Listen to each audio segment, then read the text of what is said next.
It is now my privilege and pleasure to introduce our main speaker tonight, Danny D. from Sherman Oaks. Thanks, man. All right, watch the food.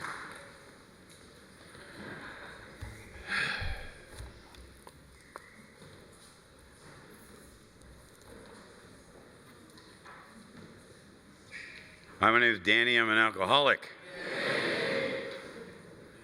Alcoholic. I loved alcohol. What does that mean, I'm an alcoholic? They're still filing in. I did a lot of painting in a room with the windows closed, so I'm easily distracted. You know what I mean? If I was in treatment up here and they brought me here in the druggy buggy here, I would know exactly how many little pipes there were up there. I wouldn't hear nothing going on up here, man.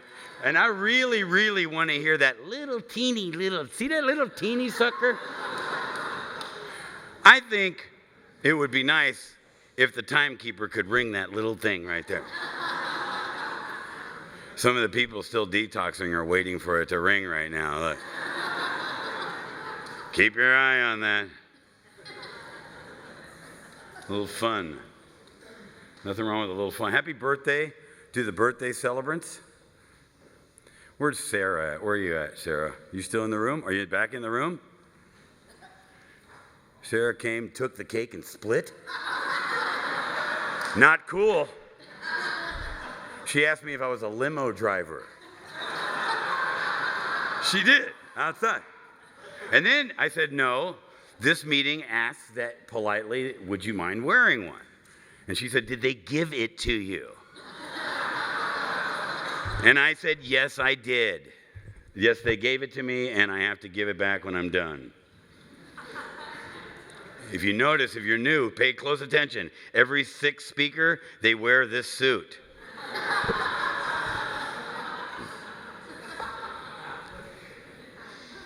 Right now, there's a friend of mine that calls this time right here in the beginning of a talk is speaker poise.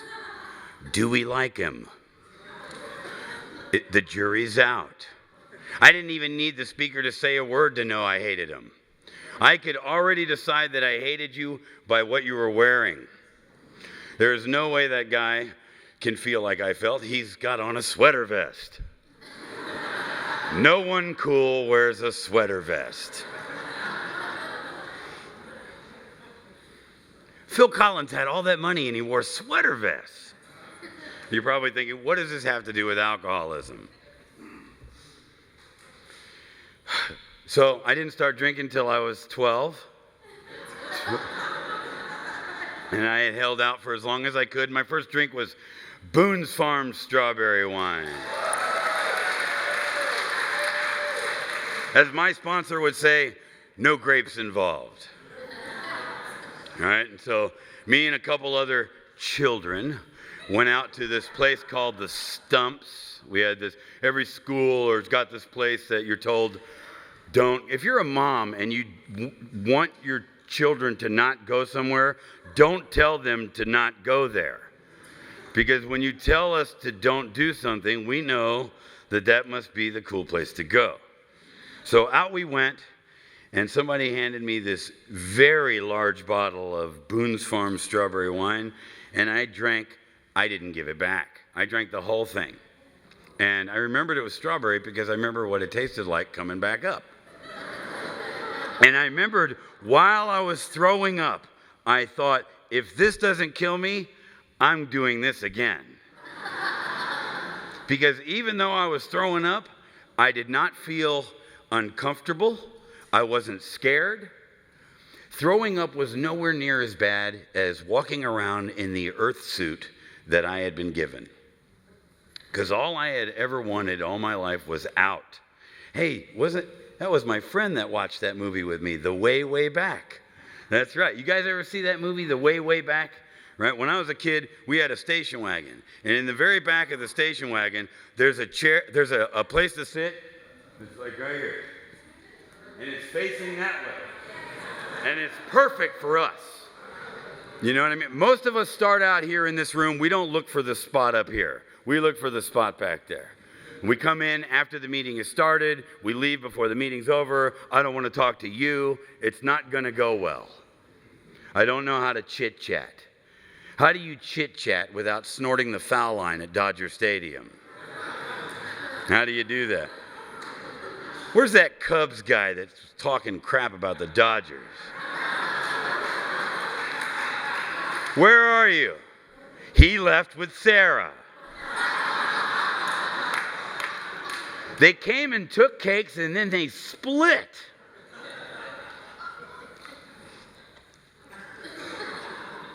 Just kidding. No, just kidding. So anyway, yeah, all I ever wanted was out. You know, I'd get sent to my room and straight out the window. And all I ever wanted was away from the dining room table. You know, I had a colonel in the Air Force that if you sat there until you ate whatever was given to you, and it would be something like lima beans or asparagus, and I'd hide it in my pockets and in the plants, and belt buckles were always flying around my house, extension cords, fists. I was the middle child. I was a target. I was the scapegoat. Everything was my fault. It's my fault the family is doing so badly. It's my fault that we have to move away from the neighborhood. Everything is my fault. And the message that I was given was, you will never, ever be lovable. I was 12 years old when I remember a therapist or some kind of counselor, somebody with a lot of degrees and things on the wall with their name on it in Old English, telling me that I would never have the capacity to love or receive loved. And I told them, you're right. You're right. I am a loser. I'm nothing. I'm never going to be anything. I'm never going to have anything. And my whole career I excelled at my drinking career. My entire drinking career, I knew as I was pulling my life down and setting it up in flames that I deserved it. I believed it. I believed this is what my life is supposed to be like. Don't believe it. Don't believe it. If I came to tell you one thing before I forget, you've walked in this room tonight and you don't have any hope, I'm telling you, you can do it. I'm telling you that it can be done. There are people sitting in this room that have overcome cancer, their mother dying, losing a child, facing all kinds of adversity without putting a drink or a drug into their body. Don't be fooled by how we might look right now. We clean up real good. But if you could see every one of us here on our last day loaded, trust me, you'd feel right at home. Trust me. Get to know some people here. You would be very surprised. Get to know one person here besides yourself. Oh, so anyway, I might jump around a little bit. That's just, how it is. God's in charge.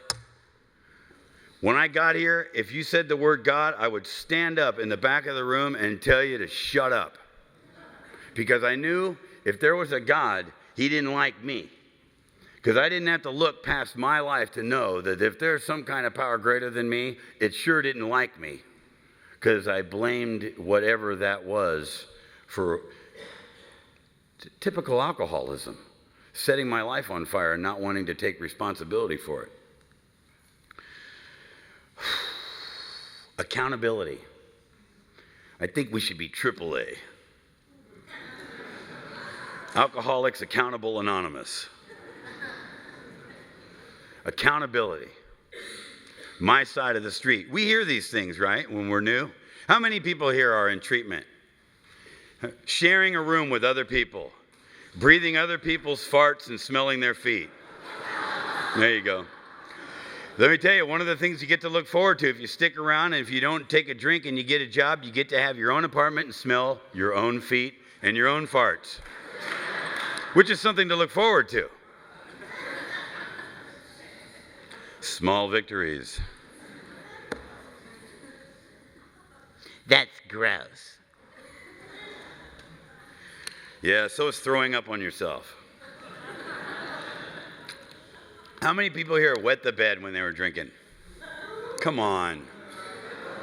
Man, there's more than that. What does it mean when we say, I'm an alcoholic? I remember I used to go and I didn't want to be kicked out, so I would say that. I didn't know what it meant. I'm an alcoholic.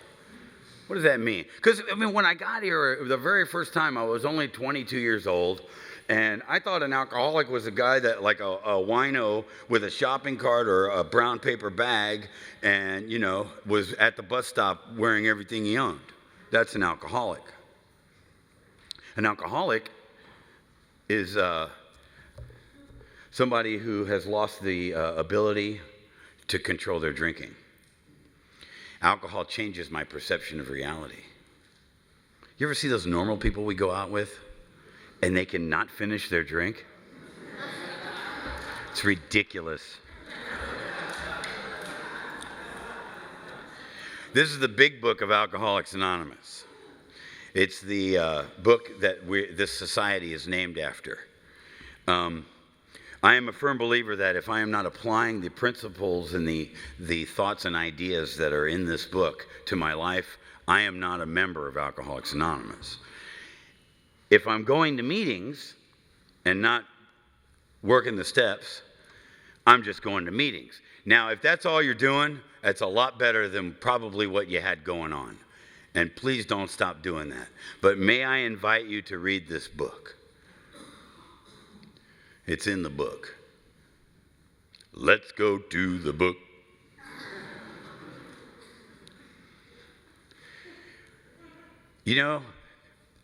My favorite, whenever I pick up a big book, if I ask somebody, can I this is my friend Nasser's book.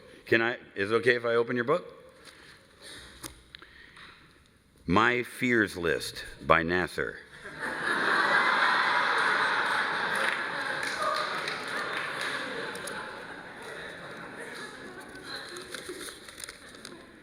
My Sex Inventory, page 9.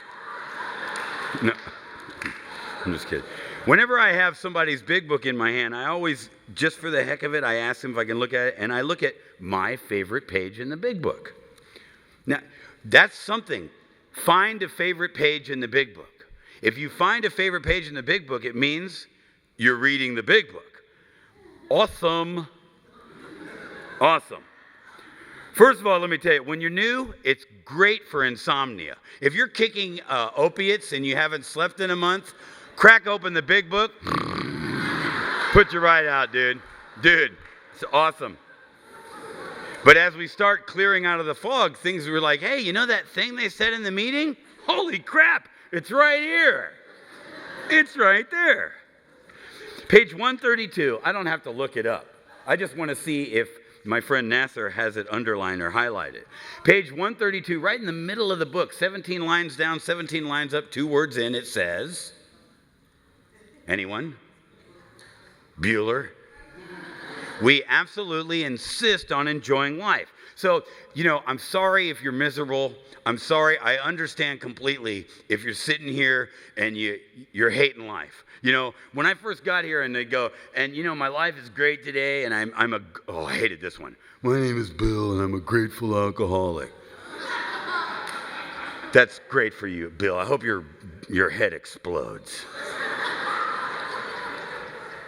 And they'd all sing happy birthday. And how could you be so happy when I'm over here wondering, how am I going to live my life tonight without taking a drink? It's the only thing that used to work, and now it doesn't work anymore. It's turned on me. It's turned on me. It used to be my best friend. It loved me. It held me. It was the only one that understood. And now all it does is get me into nothing but problems and rips my life apart. How could you do that to me, alcohol? How could you do that? So I'm sorry if you feel like that, and I want you to know that being newly sober is not what sobriety feels like. Sobriety, it evens out after a while, like being new at anything. When you first start playing tennis, it's hard to return a serve. It's hard to even serve. But if you keep on doing it, it gets easier and it gets more comfortable and it gets more comfortable. And we keep doing Alcoholics Anonymous, it gets a little easier, it gets more comfortable. We fit in our skin. And we're able to do things like chit chat, walk through a door that has greeters at it. Scary. Scary. I have driven up to my home group before, good old AA in Sherman Oaks, California. I have driven up and seen the line of greeters from the parking lot and went, not tonight. You know what I mean? I can get into a fight with the whole sheriff's department, but I ain't walking through that line. Little too intimate. Questions like, how are you, Danny? I don't know. How do you pretend to even care about someone's day when you're just wondering, how am I going to go home and not blow my brains out? Are they ever going to give my children back to me? Little things like that. Let's see if he has it. We all want to know. Now we want to know, right? Do you think you have it underlined, Nasser? He does not. Who has a highlighter? I'm kidding. So my point about this is like maybe you're sitting back there, what's all this joking stuff?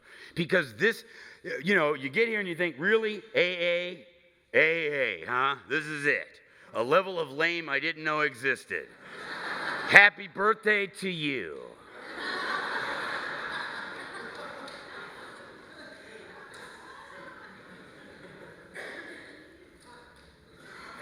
You're the most serious looking person here. Oh, there you go. Don't worry, they don't know it's you I'm pointing at. They can't see. Maybe you're like, why is he up there having so much fun? Let me tell you why. We have been speaking to you of serious, sometimes tragic things. We've been dealing with alcohol in its worst aspect. But we aren't a glum lot. If newcomers could see no joy or fun in our existence, they wouldn't want it. We absolutely insist on enjoying life. We try not to indulge in cynicism over the state of the nations, nor do we carry the world's troubles on our shoulders. Skipping down, so we think cheerfulness and laughter make for usefulness. I mean, where else can you go and talk about, I tried to hang myself, and all I did was get a sore neck. And the place breaks up laughing.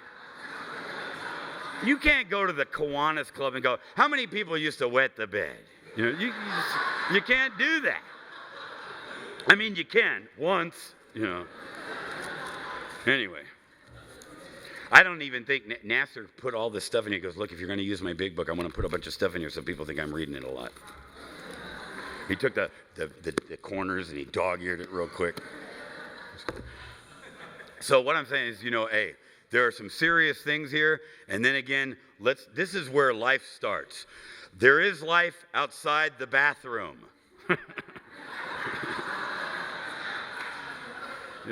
A lot of us spent our careers in the bathroom. Is he ever coming out of there? Don't let him go in there. He never comes out. There's life outside the house. There's a big life for you. Everything that you thought you could never do, that you were told you can't do, this is where it starts, man. Right here. Alcoholics Anonymous. And how does it begin? It starts on page 30 of the big book. What's so important about the big book? Page 30 of the big book. About this much of the book is devoted to the first step, right here. The doctor's opinion, Bill's story, there is a solution, more about alcoholism. It's all trying to convince you, dude, you're an alcoholic. Girl, you're an alcoholic. Quit trying other things. It's never going to work. It's never going to happen. Tap out, concede, give up. Okay, I'm an alcoholic. So on page 30, it says, I don't want to lose this. Who's Debbie?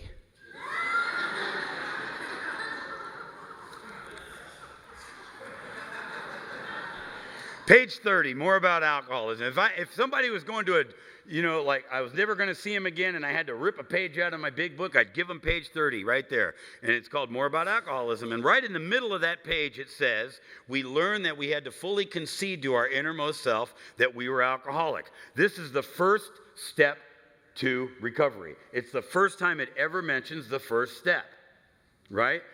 Unless I give up, unless Look, I look in the mirror, right? I used to never be able to look in the mirror. I don't know about you. I hated the mirror.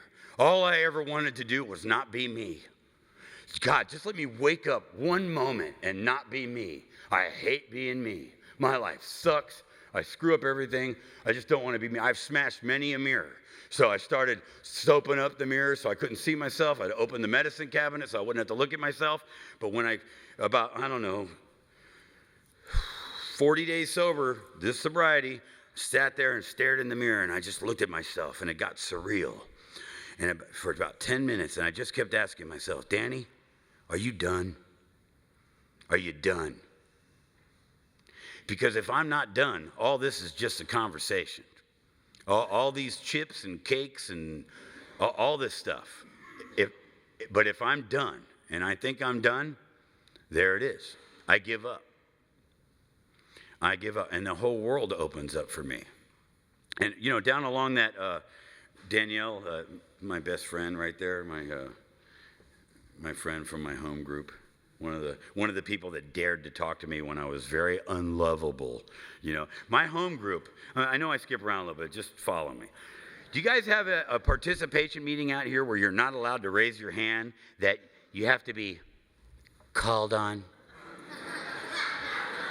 You guys got one of those?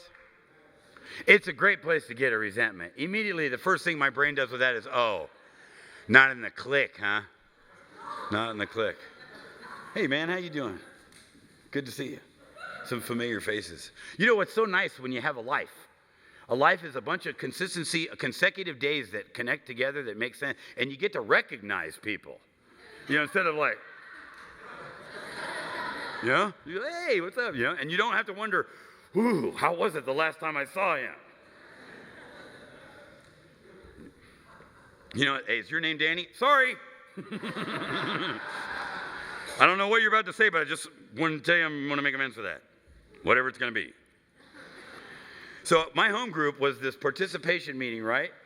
Where imagine if you took these two sections of pews and you faced each other.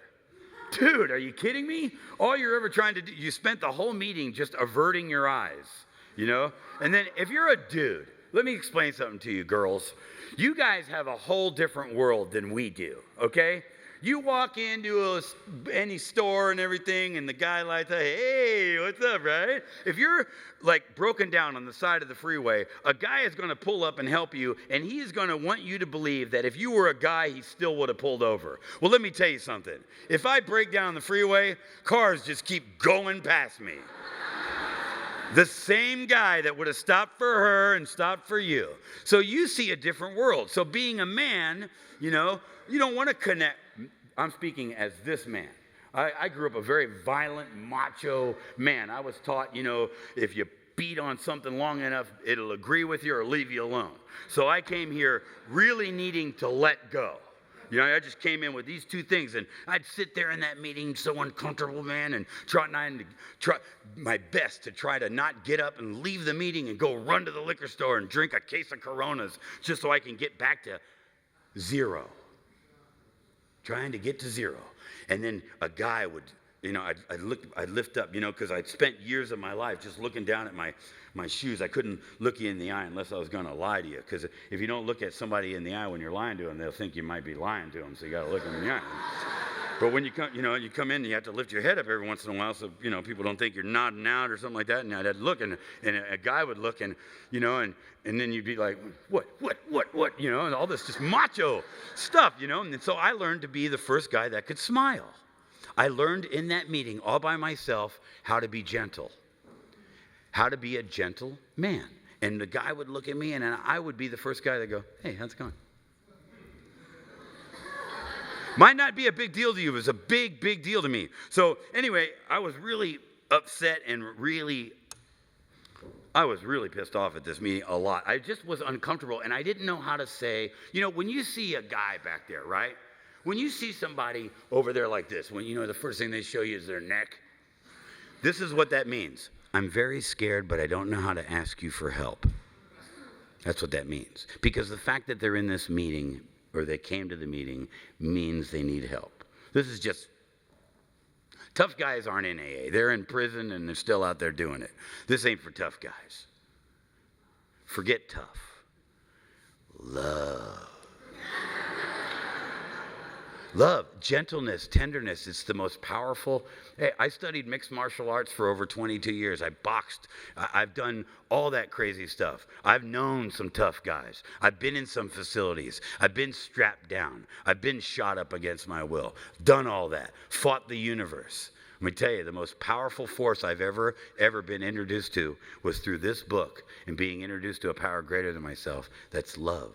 That's floating and is the thread that connects each and every one of us in this room. Love. How do I get there? How do you get there? Alcoholics Anonymous doesn't teach me how to be spiritual.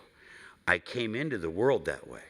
Anybody that's ever held a little baby in their hand knows that we came here perfect. But I adopted a self, an ego, fear. Alcoholics Anonymous gives me a system that teaches me how to surrender, trust God, how to clean house, be responsible and accountable for my side of the street, and know why it is what I'm doing, why I'm doing. See, and then it teaches me how to go be of service. Right? 3 sides of the triangle. Unity is the body. I bring it to a meeting. Recovery is of the mind. I got to work the 12 steps.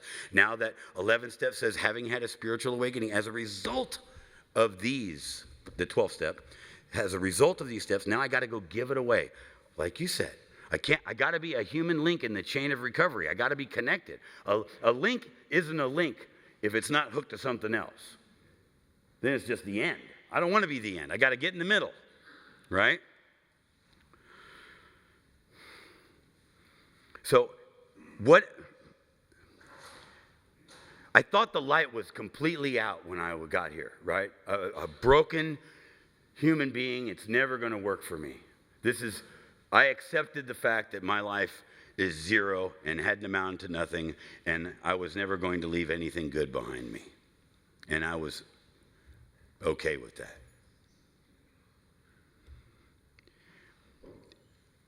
And I thought the light was out. And somebody, my sponsor, reached into my heart, reached inside me and just gave me a little squeeze. Just cracked that shell a little bit and just let me know that someone believed in me. And I didn't believe in myself.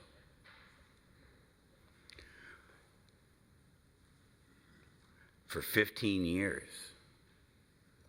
Coming in and out, in and out, in and out. Never turned his back on me. Didn't tell me about AA. Didn't preach it to me. Didn't turn his back on me if I forgot to call him. Didn't give me a bunch of rules. Just loved me. Just kept loving me. Every once in a while I was out there crazy, he'd call me just to say, hey man, love you. Till I started believing, always letting me know that I was welcome here. Don't worry about that, Danny. Don't worry about the fact that you relapsed. Quit asking people how much time they got from the middle of the room. Stop doing that. On page 91 of Working with Others, it says, see your man alone. Stop doing that. We don't make each other feel uncomfortable here. What we do here is we make each other feel comfortable. This is the one place we get to come where we love each other.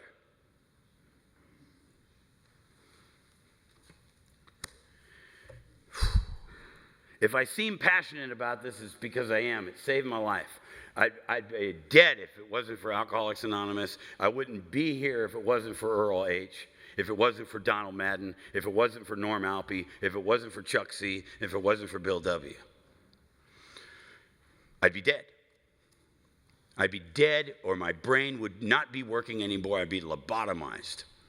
I'd just be nothing. So, I want to talk about something like maybe you never.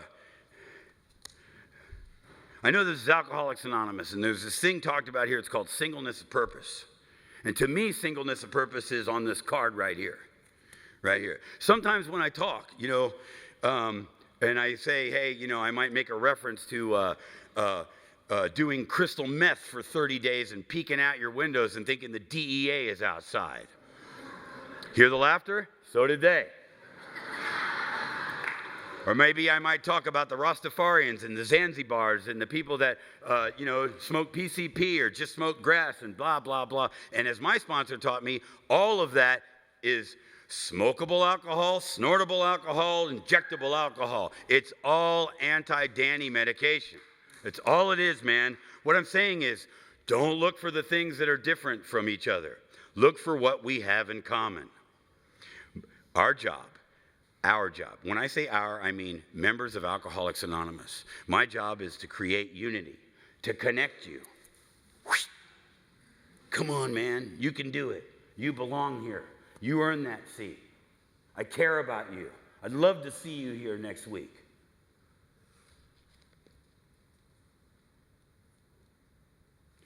This card right here, it says, I am responsible when anyone anywhere reaches out for help. When anyone anywhere. Now, I don't know about you, but anyone means anyone. Whatever your deal is, man, bring it here. Bring it here. Find somebody. After the meeting, don't leave. Find somebody and tell them what's going on with you. There's somebody here that went through what you went through, and they overcame it, and they have a beautiful life today. And there's somebody coming through the doors later on that's only going to be able to, I'm not saying anything different than anybody else has ever said. But for some reason, Earl was able to say things where for some reason, I was able to hear him. So I needed to hear him. And so you're here maybe in your first 30 days and you're in treatment, and a year from now you're going to be at a meeting and you're going to say something that only that person in the room is going to be able to hear. And that's how this thing works, right? We need each other. We need each other, That's my point. And I know I only have a few minutes because you guys love vaping so much. Vaping. So I want to tell you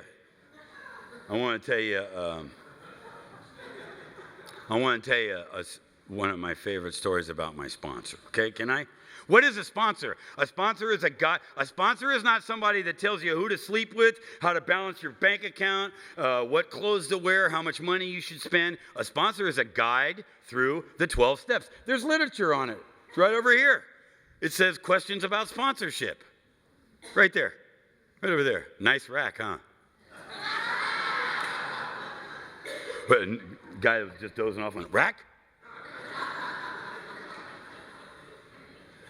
A sponsor is somebody who has what they want. You see a guy like, you don't mind me saying, Nasser's a dear friend of mine. We're related. My sponsor and his sponsor are best of friends. So automatically we have a bond, right? And you see a guy like Nasser, you go to Malibu on a Saturday night, and you're going to see people all wanting to be near him and around him.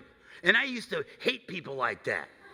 Screw that guy. Look at that guy. But what that really meant was, man, I wish I could be like that. I want that. That's what I want. Find somebody who's comfortable standing where they're standing, doing what they're doing with the people they're doing it with.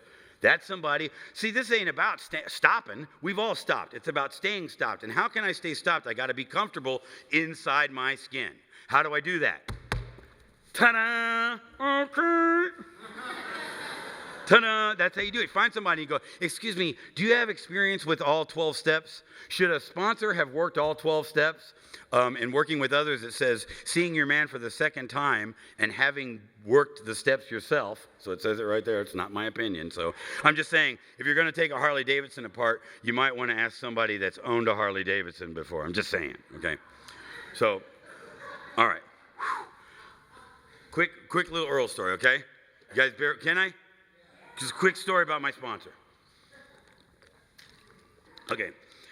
So his name's Earl. And he would demonstrate and show me things that would no matter how busy he was, if your sponsor calls you, by the way, and you're doing brain surgery, you put a towel on the head and you go see your sponsor, because that's your sponsor. You just go see your sponsor. So one day he calls me up. Who was at the convention when I spoke? Did I tell the air conditioner story or the envelope story? Envelope. Okay, so I'll tell you that because you were there. I'll tell you the air conditioner story. So it's 117 degrees. I swear to God. I'm living in Lake Balboa. I got no air conditioner. I'm 8 months sober, and I ain't feeling the gift. You know how everything's a miracle here? It's a miracle. The light's a miracle. The book's a miracle. Miracle, miracle. It's such a miracle. Everything is a miracle. And it really is. We are miracles. The fact that, I mean, you know the chances of us just being here? I'm talking about from the womb, let alone what we've done. It's a miracle. Ta-da! So my sponsor called me up, and I'm sitting there, you know, in my Carhartts. I'm an electrician. I'm just like, oh, man, I got to go to that stupid meeting, those stupid people. Oh, I don't believe in anything except my sponsor believes in something. He calls me, phone rings, busiest man in the world. Meet me at the corner of Laurel Canyon and Victory. I don't say, what for? Nah, this is the guy that came to the emergency room over and over, came to help me get dude, stand in line at the county jail for 7 hours to see me for 6 minutes. Talk to me all night long while I'm in a psychosis on Christmas Eve with his wife sitting next to him wondering when he's going to get out the phone. And these stories go on and on and on. So when that man calls me and says, meet me at the corner, yes, sir. Like Forrest Gump when he found out his mama was sick, jumped off the boat, right? That's my Jeddy, yeah. Earl is my Jeddy. So I go to the corner of Laurel Canyon Victory. It's a Sears. What does he want me to? Sears? But you know what? I've been beaten into a state of reasonableness. I've got the attitude of, okay, I'll do it, no matter what he says. If he had said, we're going to paint the side of this building yellow, I would have said, yes, sir, where do you want me to start? I swear. Because all I knew is I just didn't want what I had anymore. And he walked me. I go, come, what are we doing here? He goes, come on, come with me. Right? So I go, I got the weight of the world on my shoulders. And he takes me to the air conditioner section. And I don't know about you, but like I got a big, huge like ego, but a tiny little self-esteem. And if you give me like a $2 present, I feel like I don't deserve it. And he's walking me to this section. I'm like, oh man, this is embarrassing. What are you doing? He goes, I can't have you uncomfortable. I love you. So he asks the guy, what's the most expensive air conditioner you have? And he said, that's not good enough. And he takes me to Home Depot and he gets me this other one, right? And he says, I love you, Danny. Go put that in. And so I put it in my little Ford Ranger truck that's got whiskey wrinkles all over it, you know, and drive it over to my place, man. And I put it in, and I not really thinking about what I'm doing. Just thinking about, oh, good, it's going to be a little cooler, putting it in. And I turn it on, and as soon as I turn it on, it makes that noise. I started to cry. Because that noise and that air hitting me, it was so tangible. It was my sponsor love machine. It was something that it was something I could hold. It was something I could feel, that I could hear him saying to me. I could feel his arms hugging me, and I could remember every moment that he's ever not given up on me. And I could hear him saying, I can't have you uncomfortable because I love you. And I would drive home from the W hotels working on heading into the valley, and I would just think about my air conditioner, and I would light up, and I'd open the door, and that air would hit me, and I'd hear that noise. And just that noise, and still to this day, guess where that air conditioner is? In my window, on right now. And when I walk in, I have something that constantly reminds me, and there are many, many, many reminders that I have like that now, that I am loved, that I'm cared about, that I'm somebody, that I'm capable of not only being loved, but loving you. You know, so if you're new and you're ready to give up, don't do it, man. Don't do it. Just stick around. Tell somebody, dude, Beast is talking, ain't nothing good.